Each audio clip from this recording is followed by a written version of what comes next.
Shortly before his death, Peter Tarrott said to his chief who came to visit him, "Do not worry about me. I am a catechist and I'm only doing my duty. If I die for my faith." We continue our reflection on Blessed Peter Tarrott. You're with MSC Mission Office and I'm Roger, on Mission Alive.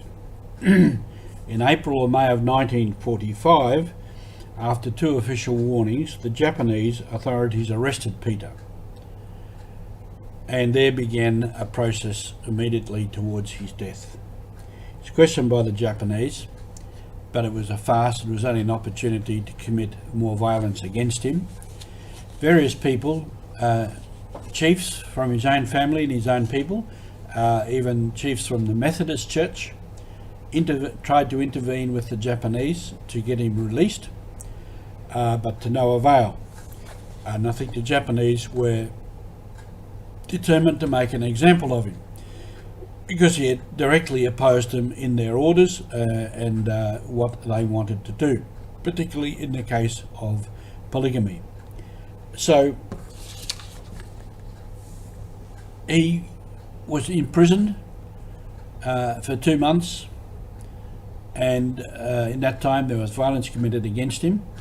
His mother and his sister used to come and visit him and bring him food, and at different times some of the chiefs would come and see him.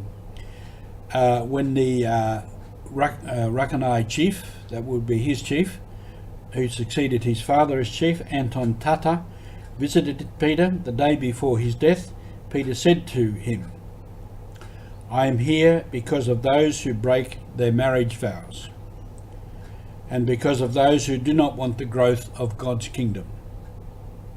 That's it. I shall die.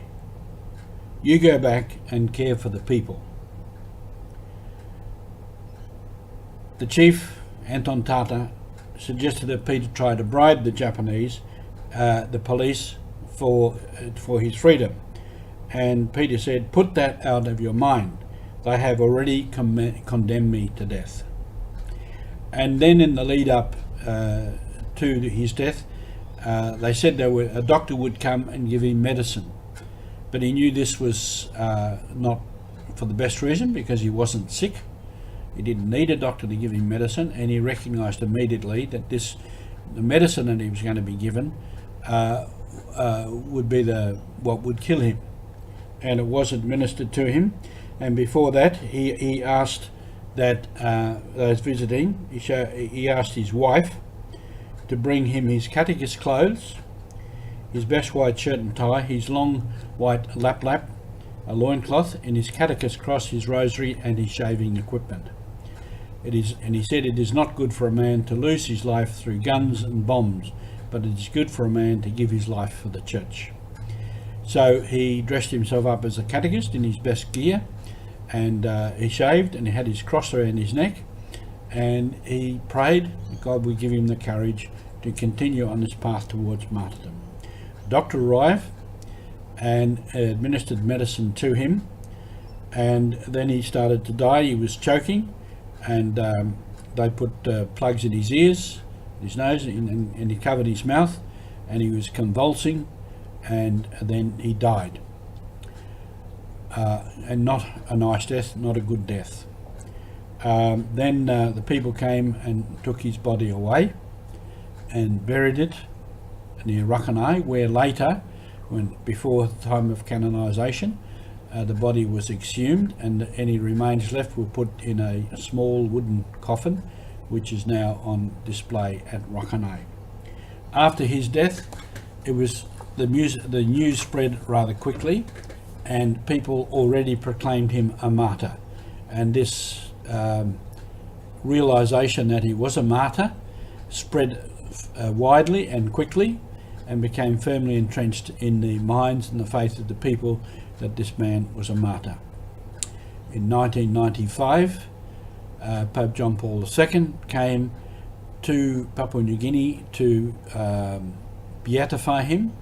He was supposed to go to Rabaul to do that, but the volcano was active, so the trip to Rabat was cancelled, and we had a big mass in Port Moresby. I was there at that mass down at the sports ground, and the beatification was done there, and all that's another story also.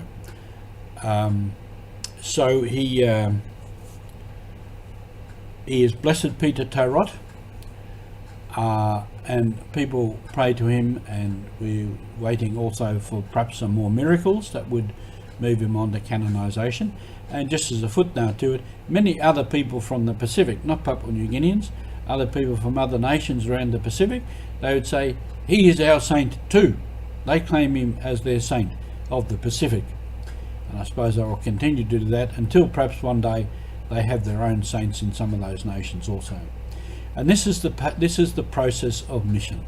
Missionaries go and evangelise people. The local people take on the faith, live by it, and in Peter Tarot's case, they died for it. And this is what mission is about, today and always.